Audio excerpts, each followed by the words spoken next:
Awesome. So we'll just, sorry, I'll click to the next slide. Diane's going to paste a link to our marketing habits checklist, which is the backbone of our session today. So please go download that if you haven't already. It's free to download. We're sending you the direct link. You don't even need to put your email in either. So that's what we're going to be going through today. So please take a moment to get that ready and bring it up on screen. The checklist and this whole session has been designed to help you benchmark your ongoing marketing activities. So, we're talking about habits, we're talking about things you should be doing every day, every week, every month, whatever it is. So things you should be doing regularly. And it also, you'll see it has like a 3-month checkbox there as well. So for you to check back in and see, maybe something you've started doing or changed doing, or just what you might want to do next time. So please use that to check in with it. We do want it to be something you do check in with regularly. And it's also designed to help you do marketing consistently because, we've seen firsthand, just it's a very easy trap to fall into, to do that sort of up and down marketing when you do and don't, get the time for it, right? It's a bit of roller coaster marketing is what we see a lot of when you don't really have maybe quite the resources and things like that to do it. So that's a big goal for us in developing this checklist and running this session, is that your marketing can happen consistently. And we've put together this checklist, but we also have brought on some successful accounting firms to share their tips with us today. So we're hoping that you can get some insight and ideas on what other accounting firms are doing. We also, one of the ladies, Sandra, who will be was sharing her tips later on today, a client of ours. Hi, Sandra, if you're joining us today. She said, when she saw the checklist, that it was just a good reminder of things that she should be doing, right? So often we know, right, like what we should be doing, or we have some idea of, we need to check in with clients and blah, blah, blah. But, what we should be doing and what we are doing is often two different things, right? And I'm, we're all busy, and you guys particularly in the last couple of years. So I totally understand that. But even if it's just a good reminder for you and helps you get started with a few things. So please go download that. Diane's put the link in the chat for everyone to see there. So we'll work through each section together. It covers everything from like marketing strategy and planning through to like customer success and that sort of stuff as well. So let's kick it off. We'll introduce ourselves properly as well, actually. So for those of you who don't know us, I'm Anthea. I'm head of growth at BizInc. So I'm helping to spread the word about BizInc. I help advise accountants on marketing and particularly helping them get their plan together. And that's mainly Xero partners. So you can reach out to me if you have any questions about any of that stuff. And Diane, over to you. All right, so I'm Diane. I'm the Marketing Operations Manager at BizInc. I help small and growing firms get started with their marketing by organizing marketing events just like this one and creating resources that they can use for their business. So your downloadables, I'm in charge of that. Awesome. Yes, you're a big driver behind even this checklist today and getting that all out there. There's a lot that goes on behind the scenes in that. So, and for those of you who don't know about BizInc, we specialize in helping accountants and bookkeepers with websites and digital marketing, and a big goal of ours is to help you, I'm going over it again, but get marketing done consistently. It just helps you get out there more. So that's, we can help with your website, your content. We'll talk about all these things today as well. So reach out if you have any questions. But before we get into the actual checklist, I just want to set this up that I'm going to be giving you all some homework. So you don't have to do all of the things that we're going to go through today, especially if you haven't been doing too much marketing or you don't have maybe a team or the resources, all that sort of stuff. I totally understand. This is not meant to be some overwhelming checklist that you suddenly look at and feel like you have to start 20 of them, right? So I just want you to pick 1 or 2 items that you're going to start this month, or I might give you a pass because it's the end of October, start November. But I want you to start it, and I'd like you to pick whatever's reasonable for you. Be realistic. If that's, one sort of bigger thing, that's fine. But the point is that you would start it and continue it. Again, it's a habits checklist. We want this to be something you do regularly. So you need to start them and build on them. So let's get into the first tips from one of our successful firms. So on screen here, we've got Meryl from Bean Ninjas. We're going to kick it off with her tips. She runs an accounting firm based not far from me in Queensland, and they do accounting for e-commerce businesses that are looking to scale. Just a quick little side note, I found that pretty much that exact sentence on like the homepage of their website, which was really great, that I could tell straight away who they're for and how they help. That could be a session for another day though, on what to put on your website and things like that, and how you pick who to focus on. But just as a quick little side note, it was really good to see that straight away. Now, we survey accounting firms regularly, and our survey tells us that around 2/3 of firms still don't have a marketing plan. And to be honest, you really can't expect marketing success without one. You do have to plan, and you probably would be advising your clients of that on the business and financial front as well, right? So you need to have one yourself. And when I first asked Meryl for her top tips, the first thing she told me about was the Bean Ninjas quarterly content calendar. So Diane, could you take us through what it looks like, what Bean Ninjas do to keep their marketing consistent? Yeah, absolutely. Thank you, Meryl, again for this. So for Bean Ninjas, their marketing is planned before the quarter starts. So this helps them avoid scattergun marketing or any random acts of marketing. They also have this team document where their team members can collaborate and have ideas that when they come up, they can share that on that document. And they also intentionally leave a few blank spots for interesting and impromptu things that come up. So while they do plan content quarterly, there is some flexibility into their plan. So Meryl did stress that planning is really important, and Bean Ninjas do the heavy thinking once per quarter and then follow the plan, because there's just no point in creating a plan and then not following a plan. So following the plan is absolutely key. And also, one thing that helps Bean Ninjas is that they do pick a theme for the quarter. So this could be tax planning or virtual CFO, but having a theme for the quarter helps them find the content or the ideas that they will publish in that quarter. So that just makes sense. Yeah, there's a lot in that when you really break it down as well. Like, really, it's about planning. I know that can be hard personally. Even we're a marketing company, right? And it still takes effort to do that stuff, and to plan it before the quarter starts is something entirely as well. So it just takes discipline to do that, and you have to make the time. We're always going to be busy. That's never going to change, but you do have to make the time for that. So yeah, really great insights from Meryl there, and we really appreciate everyone who's shared their tips for us. I think, that deals with that first part of that checklist. If you have it open, that, talks about the strategy. Obviously, there's having the plan, but really the habit is that you would check in with it regularly and, do the planning side of things as well, and schedule. We'll talk about, what you might do with that plan in a second.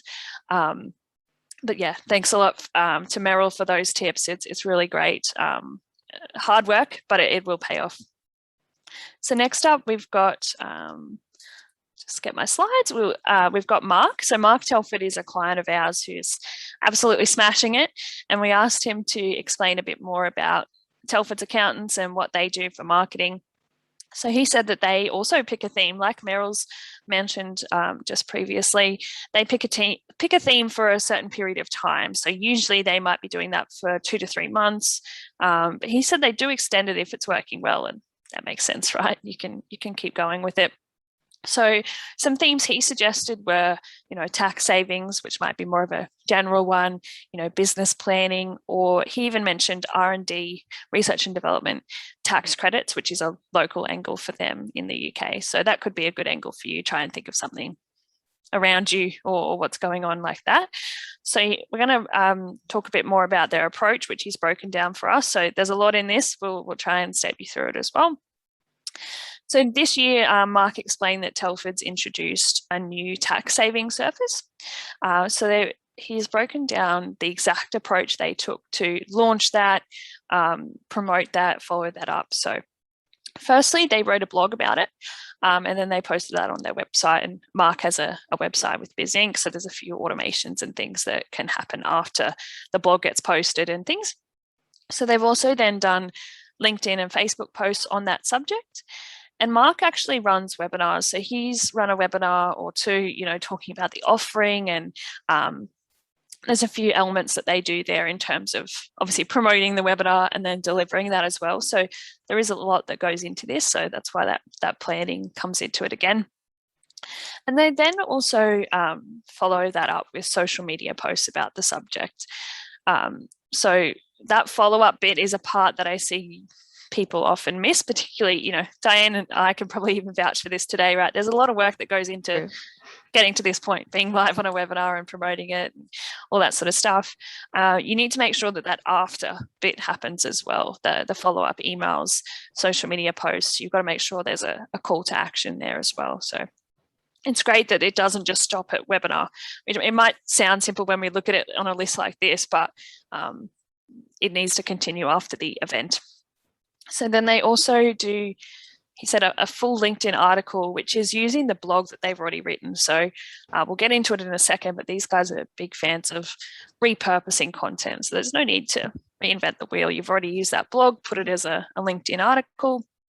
And then they also do an email blast to promote the service. So that's often identifying suitable clients that might suit this service and then reaching out to them. So email is one way to do that, you know, particularly if you have a few to contact or, you know, just in bulk and make it nice and branded and things. But he also said that they, you know, they contact clients individually. So that might be a personal email or a call or something. But he made a particular note that they do mention this new service at, you know, at relevant opportunities. So, you know, when speaking to the client next, if the client has a question, they give them a call, or, you know, they've got a scheduled meeting.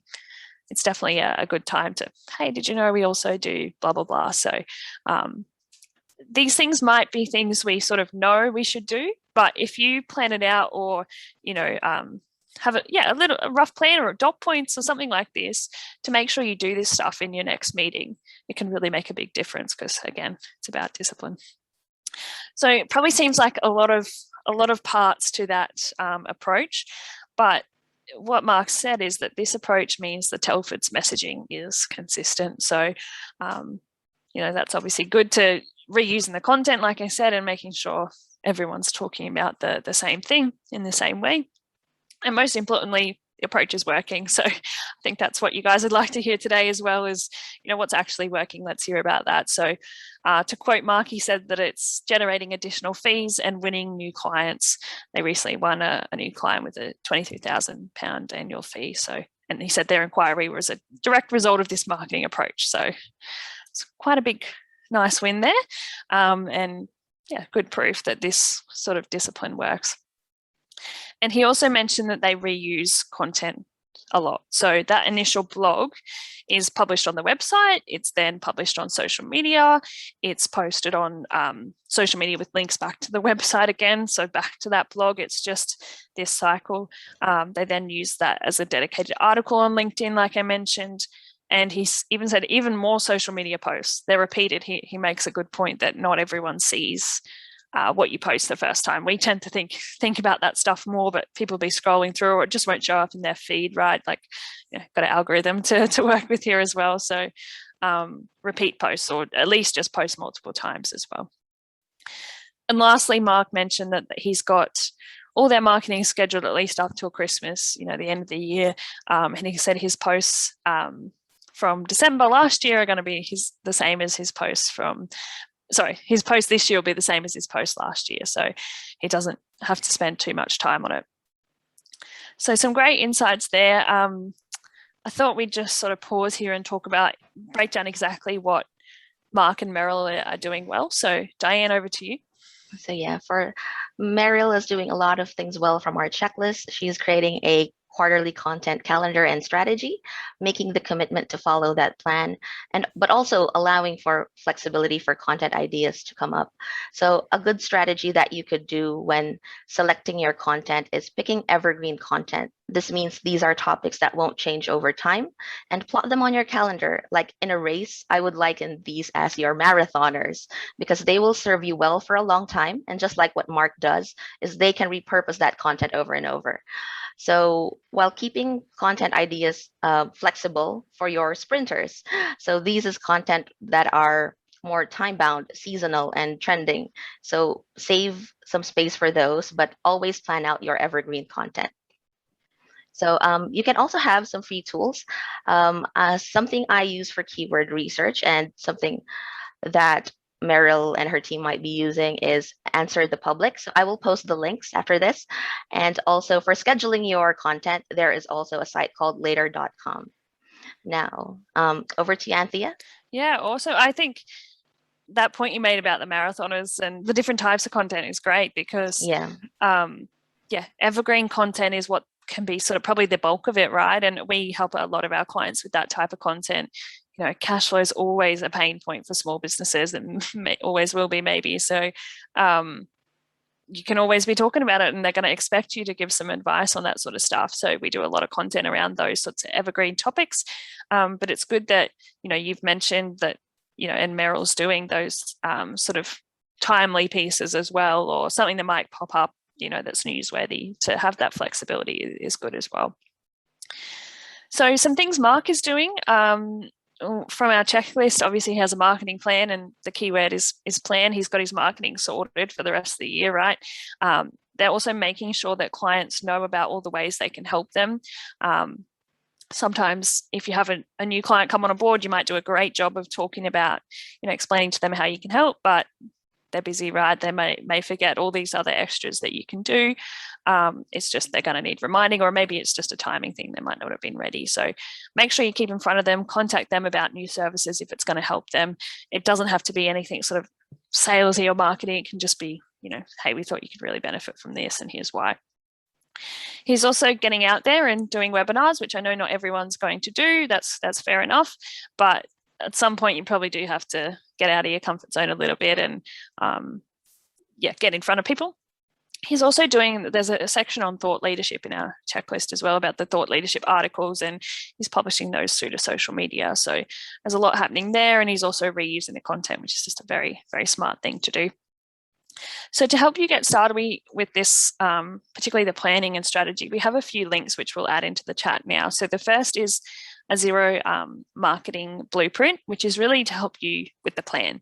So that's about who are we targeting, where do they hang out, what are their pain points, what are we going to say to them? And then there's also a 90-day plan. What are we going to do this week to get in front of them? What are we going to post on our blog this week? So that should help. And I'd be happy to chat with anyone about your plan, have a go at working through it, and then book a meeting if you want to. And then we've also got a content calendar. So that's a bit more detail on what you might post each day, each week, each month, whatever. So we'll keep it going. Diane, we've got some tips from Ryan now. All right. So anyway, by the way, if you have any questions, you can ask them in the chat whenever you like. So now we have tips from Ryan Lozanes. Now, Ryan runs Future Firm, where he advises accounting firms on how to scale, but he used to run his own firm, which he already sold. I think that means he's pretty successful, right?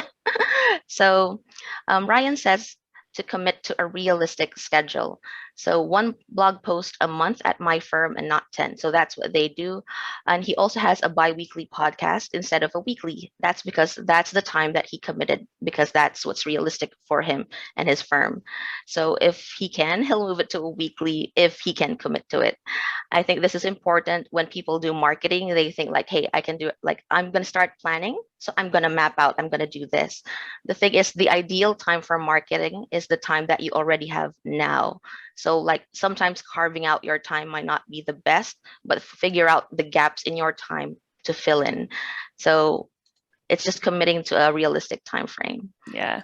I think it's really important because marketing, particularly for many firms that maybe haven't done too much in the past, or you know, maybe they've been burnt, you know, by different things. It's can be this scary sort of beast, right? Like it can seem like a lot. So it doesn't have to be. You might see people doing all these great things and using whatever social media platform or however many posts per month, you know, even just looking at some of these successful firms, like all the things Mark is doing, we're not necessarily suggesting that you go start with these 10 things. Pick one and do what's realistic for you.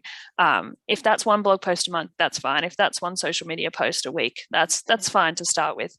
Just keep it consistent. That's what's more important here. So Ryan also had some more tips about partnerships. So on screen here, he said to create one partnership marketing opportunity per quarter. So for anyone that's looking to increase their reach or just be more visible, this is a good way to get seen. So partner with others that already have an audience, particularly an audience that you want to get in front of, an audience that you're focusing on, a niche, something like that.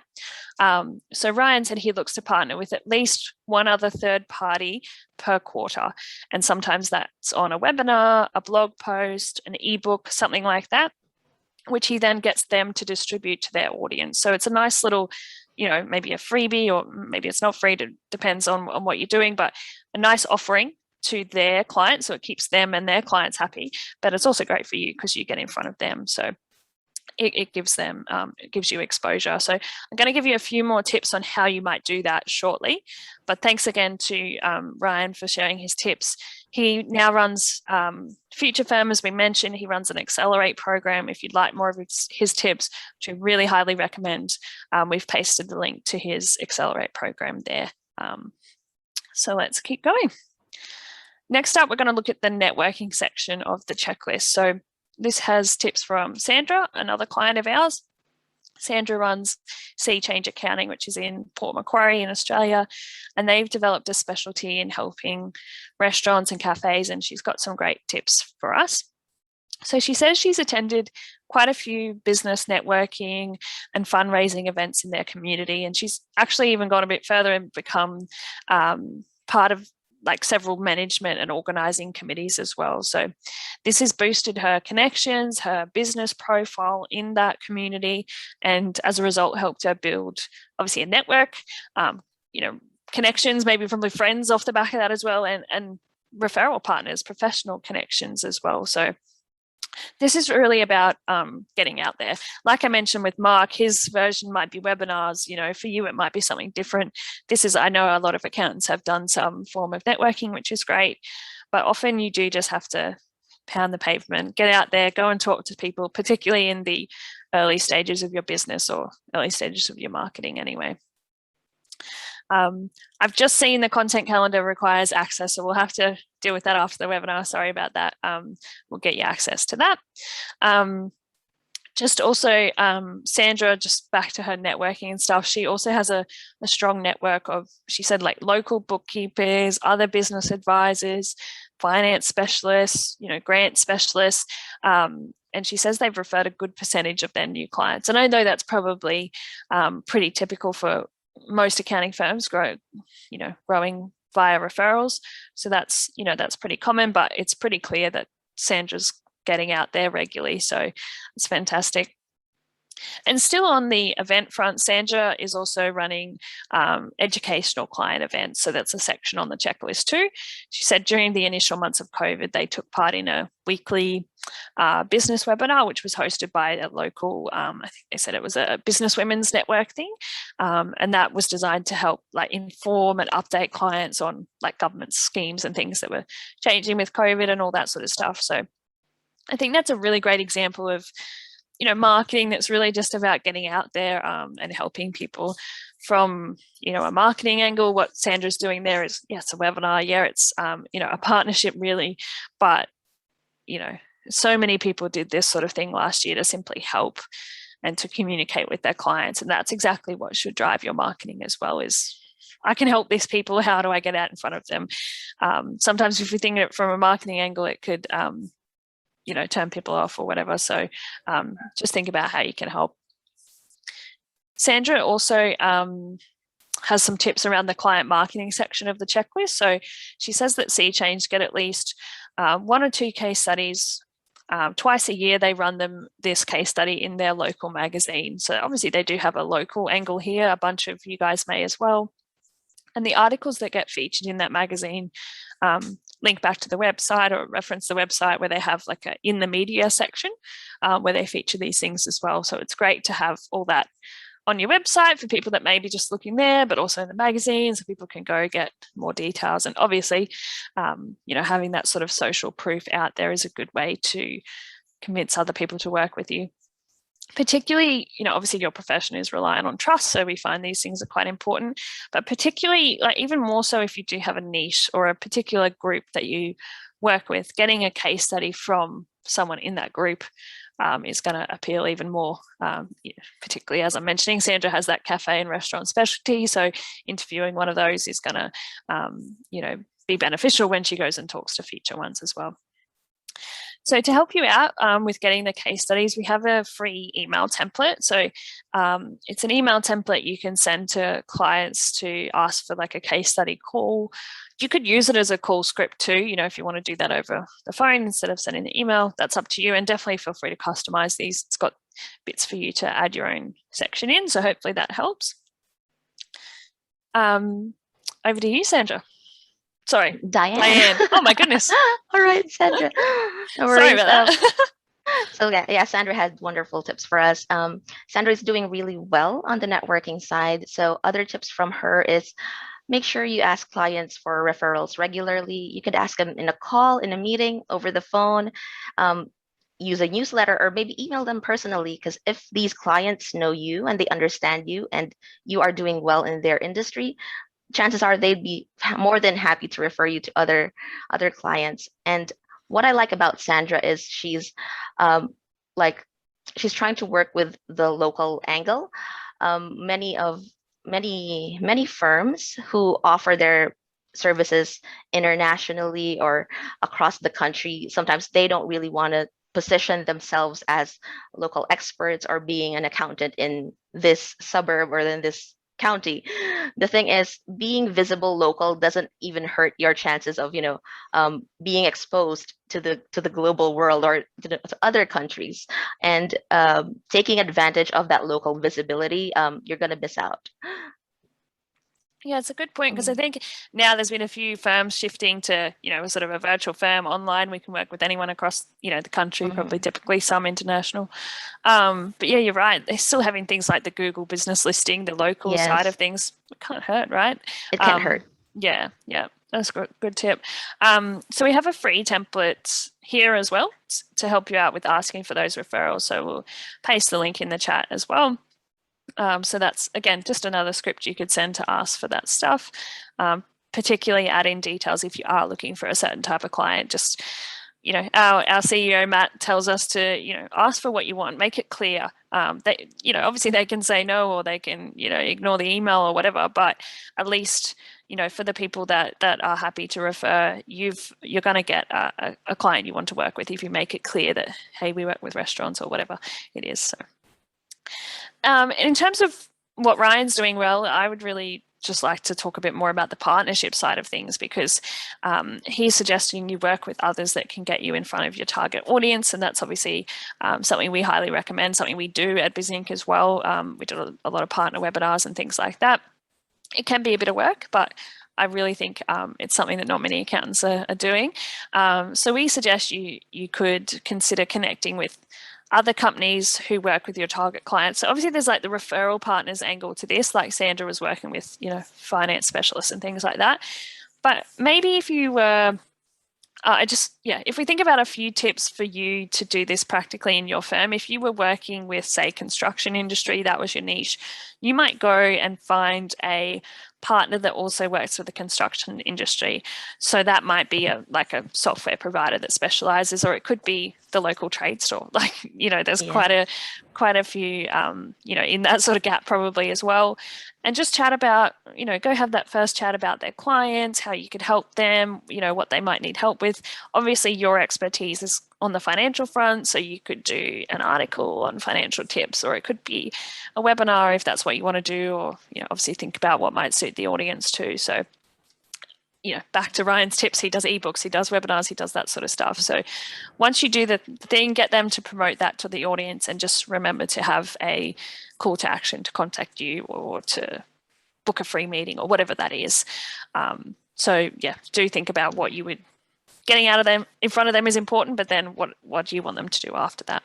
Yeah. So Anthea, just to add about knowing your niche, one thing that I could suggest is like maybe contact, other experts in that niche, like connecting to a business coach.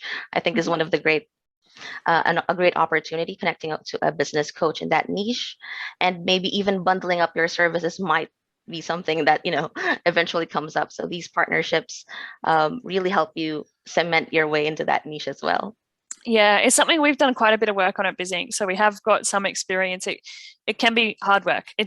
Sometimes things just click and you get going and it might end up down the track of bundled service or whatever. Sometimes it takes a few meetings or chats or coffees or whatever it is to get to that point. But even doing the things like networking to start it might be a good way to get into that and find other people to work with. So yeah, now we're going to just jump to the customer success part of the checklist. Back to Meryl for a second, because she also spoke to me about one of their goals, which is to increase their newsletter subscribers.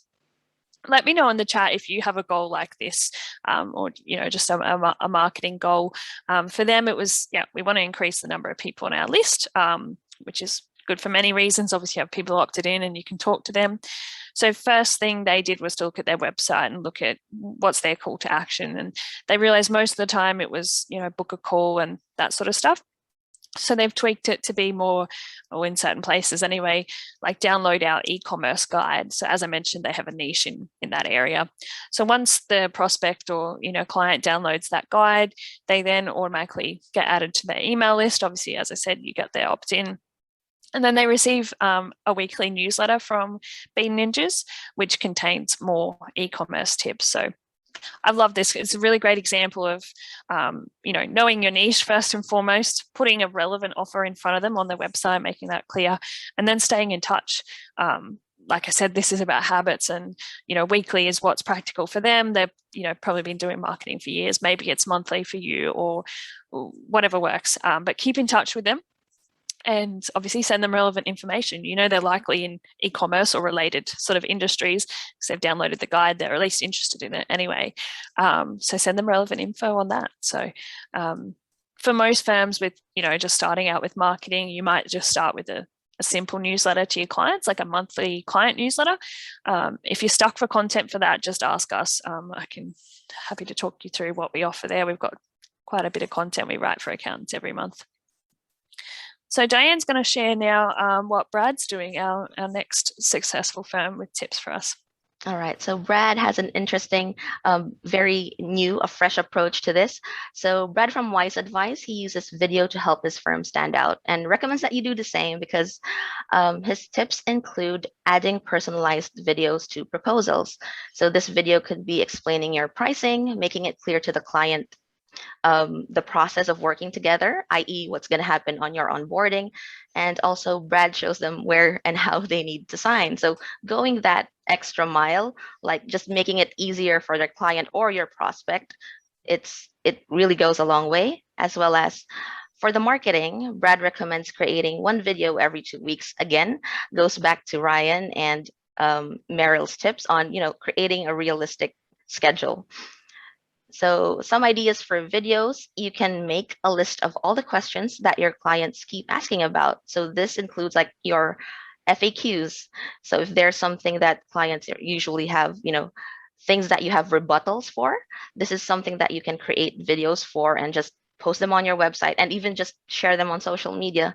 The thing about videos is that they can be extensive and harder to produce or make. But when you create that content, it also goes back to your content marketing where you can use this video for a blog post, for more social media. You can even cut the video into smaller parts. So that's what's great about this video. Now, you can join Brad. He has a video marketing for accountants and bookkeepers Facebook group. So I'm going to put that in the chat. Yeah, awesome. I mean, yeah, like you said, Diane, it's maybe not for everyone, but the ones who do it will probably stand out. And like you said, yeah, it's a good point. There's so many ways you can repurpose that stuff and split it up and put it on your social media and that sort of stuff. Mark was doing a webinar, Brad's doing videos. You can just, substitute what might work for you as well. So it probably doesn't take too much to stand out from the crowd there.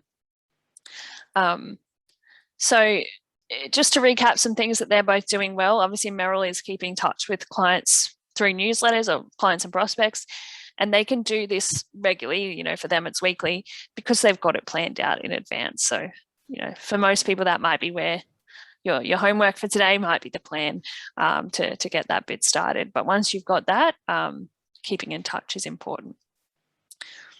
Yeah, so for things that Brad is doing well on our checklist, he's providing a better onboarding experience for his clients and his prospects, and creating content that addresses the actual questions of the clients. Um, One way that you can stand out with video marketing is making a video is simply that good starting point, because it firms within your industry that if firms within your niche aren't doing that already, you're already standing out. So if you've checked yes on most areas of the marketing habits checklist, you can now start by, innovating. So video is something that you might not want to get started with, but further down the line, if you already have your content ideas, something that you can get started with. So you can test that also with clients that you already have, and also prospects who are further down the pipeline. Yeah. So Fantastic. I think, yeah, as you said, I don't think it's on the checklist that we put together because, yeah, maybe it's not necessarily a basic one, but we might yes. add it. And like you said, for those that are, at a different stage, start looking at this stuff for sure.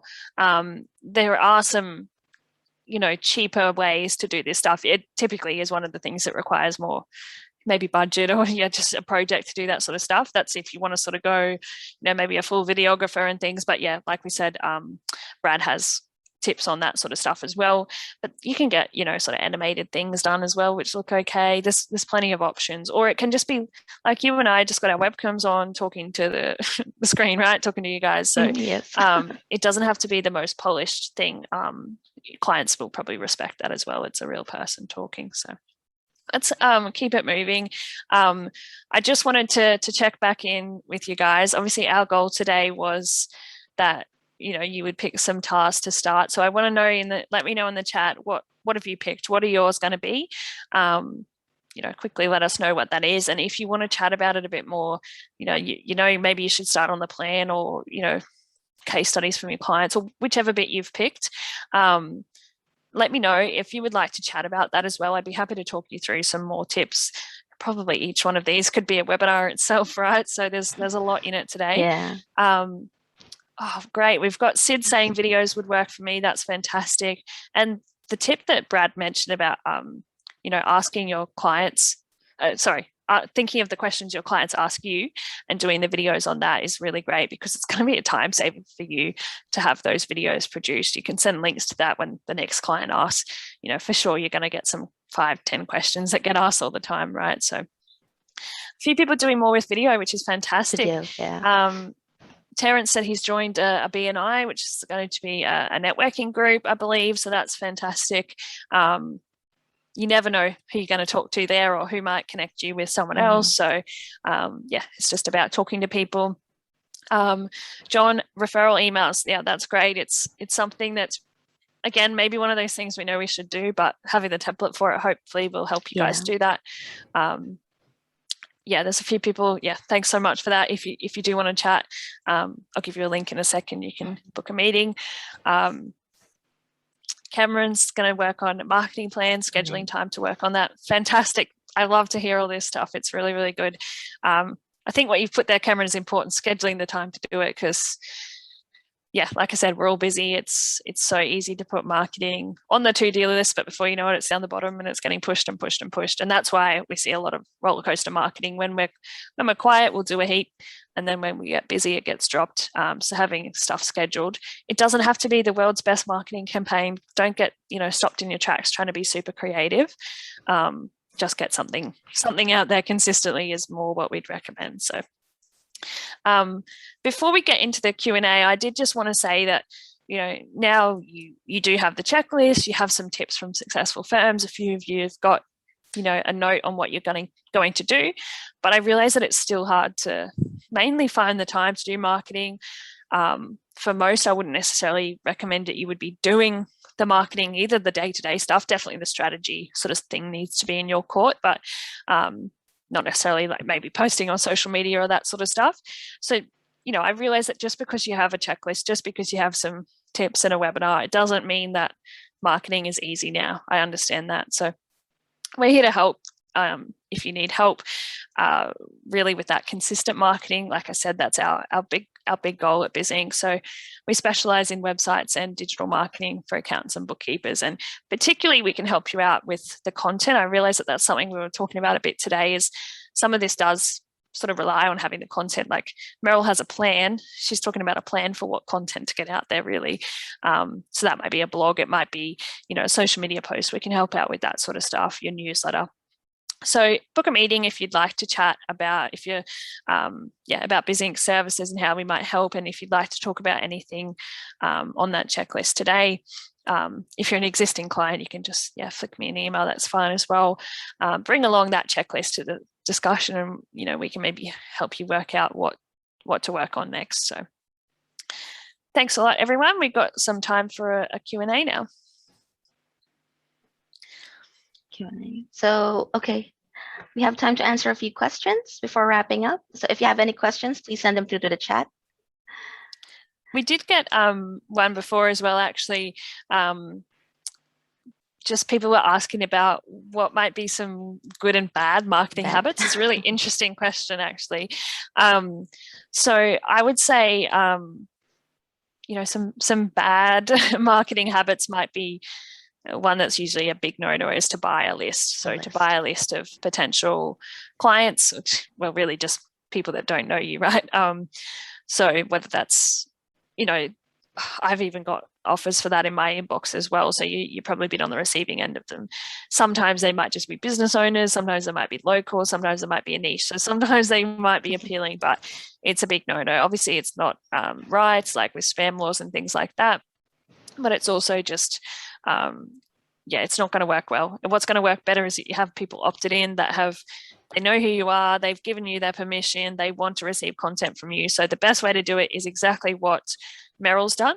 She's got a niche, she knows who she's going after, and she's got a call to action on the website that addresses that. Download our e-commerce guide. And obviously they've had to develop that e-commerce guide. So that's what we'd call a lead magnet, a hook to get them in, something like an ebook or a guide or free checklist or something.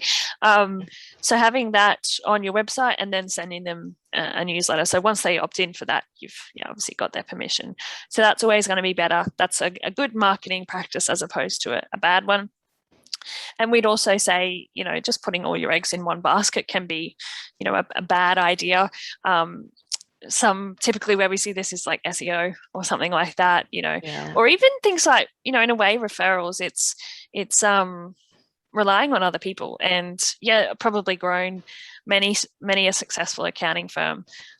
So I'm not necessarily saying there's anything wrong with that, but it's relying on other people, and if and when they're ready and who they will refer. So it's not always it's not always the target market you might be going after or something like that. So definitely try and think about how you could do a few things anyway.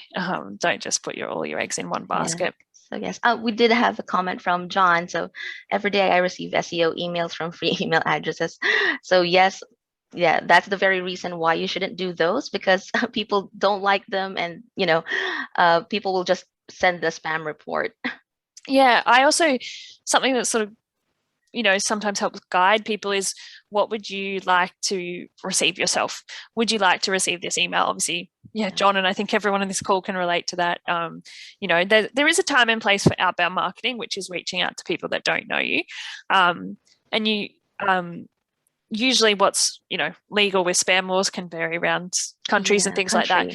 Yeah, usually what you do is you send a one-to-one email, but often these people may have subscribed you to a bulk, MailChimp email newsletter that you never asked for. You don't even know who they are. And sometimes they get it wrong. We get people offering to build us a website. So it's like, you haven't done your research, right? Or, they think you're in a different industry or something. So that's even worse. It's just such a bad impression. It's never going to work. They're just doing this complete scattergun approach. So it's starting out on the wrong foot anyway. We have a question here from Terrence. So do you have a checklist for a small practice with limited resources? To make the most of what you do have. Probably not like a dedicated checklist for that, but I'd be happy to chat with you if you want about what maybe is good to start with. So things, if you're limited on resources, probably going to be hard to invest in things like copywriting or find the time to write copy. So we have like our content pack, which should help with that, which is sort of more of a budget option. Sorry, excuse me, I'm gonna need to grab a drink. Diane, you might have to take over. Yeah, sure. So where were we? For best use of time. Yeah, if Sorry. you have like a small practice with limited resources and manpower, I would say like working with automation, although this can be very lengthy and tedious. Automating all of your tasks and your content is the best way to go, because if no one's going to work on it like 8 hours a day, 5 days a week, having a program do it for you is your best bet. So automating everything is my Yeah. my recommendation. Yeah. I would also think like we've given you some free templates there, Yeah. asking for referrals and asking for case studies. Like there's nothing else you need to do. You've got an inbox, I'm assuming, nothing else you need to do except send that email and tweak it for you. Send it to your clients, send it to your referral partners, whatever it is. Obviously, if you have like a website, then you can get that case study and put it up there and that sort of stuff. You can start to do marketing off that. But use some of our free templates, hopefully. I'll try and have a think more about that, because yeah, there could be more resources we could send out to everyone. I know that we all have our different size practice. We all have various resources and things like that. We've also got a question from Alyssa about the most important things to have on your website, which is, probably a webinar in itself. I think we have done some of these, so I can send you a link, Alyssa, to a bit more tips in detail. I'd also recommend our website audit, because it'll go through, if you have a website currently, we can review other things you might add and tell you what things we think are good there. But probably just broadly, obviously a call to action. So, your phone number, your book a meeting, whatever that is for you, make it clear who you work with. Like I said, Meryl does a good job of saying, who they work with, their specialty, and how they help, right from like the front page of their website. They also do, we would also recommend you would have like a team page or something like that. If you don't have a team, probably like a personalized about us page. So we find that those sorts of pages are really popular. Second most popular page for majority of our clients after the home page. So anything you can do to add personality. Do you have anything to add, Diane? Yeah, for Alyssa, I think coming from someone who worked in SEO, a phone number, an address, having that Google map is a great way it's a great thing to put on your website. Yeah, particularly that local angle. Like we were saying, some people don't want to do that, like working from home and things like that now, like have their home address show up. I've got that question a few times lately. So I know there's ways around it. You can do your region and things like that. But, if possible, the local angle could be something to go. There's heaps of tips we have on this, honestly. But yeah, really think about who the website is for, and make that clear from the get-go. We'll paste a link or send it afterwards anyway to our website audit, because that'll give you custom tips for where your website's at. Do we have any more questions, Diane? We have a question from Sid, like, can videos be put on the website? Yeah, definitely.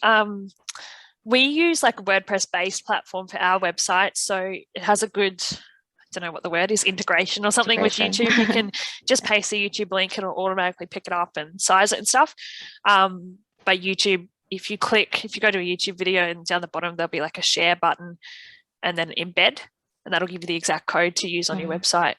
You might need to tweak things for mobile view and things, but yeah, definitely. And that's what we'd recommend. Store things on your website rather than, YouTube. Usually host it there, but then embed it onto your website, because obviously your website is something you own and has your contact details there. Not going to be distracted by another video, that sort of stuff. Yeah, and a last question from Cameron. What about using AdWords? What's our advice? Yeah, you might have some more tips on this as well. Typically, we haven't found it to be something we recommend too much. It's probably a bit of a broad answer, but think about who you're going after first. There might be better ways you can spend your money is probably my suggestion. But definitely it could be something you look at. You can do some research with the tools that Diane's mentioned on what words might be popular and competitive. It really depends on the size of your firm. Typically, the firms that we work with haven't really got their organic digital marketing going. So before you do AdWords or anything that's paid, we believe that you have to optimize your organics first. So getting the automation done and your content, like you should have frequent content. So I don't really want to measure the performance of an AdWord campaign or say a paid campaign if I can't measure it against an organic campaign. So you never really know. So unless you have something, unless you really need, or unless you're really competing against a very competitive competitor, or you really need something for a campaign, or you need to hit a target in terms of profit, I really wouldn't recommend AdWords unless you have your organics going. Interesting. I think we could probably send more, like we have a complete guide to SEO, which covers some of SEO. that. Oh Yeah. yeah, we have an ebook on, was that complete SEO guide to SEO? Yeah, we do have that. Yeah. We can send that afterwards. Maybe it give you a few more tips if you haven't looked at it already. So Sweet. Awesome. I think that's all the questions I can see, but if anyone has any more, flick them through now or flick me an email. I'll see if I can go back. Sorry, just to give you the email up on screen. Yeah, hello@bizinconline.com. Mine's Anthea@bizinconline.com. Flick us a message if you want to. Book that meeting if you want to. Chat a bit more about where you're up to. We'd be more than happy to talk through where you're up to. Thanks everyone for taking the time to join. It's been a great session, so we appreciate it. And thanks, Diane, for joining me. And thanks again to Meryl and Sandra and all those who gave us their tips. Their tips, yeah. All right. Thanks, guys. Thank you so much. We'll close the session off now. Just message us if you have a question.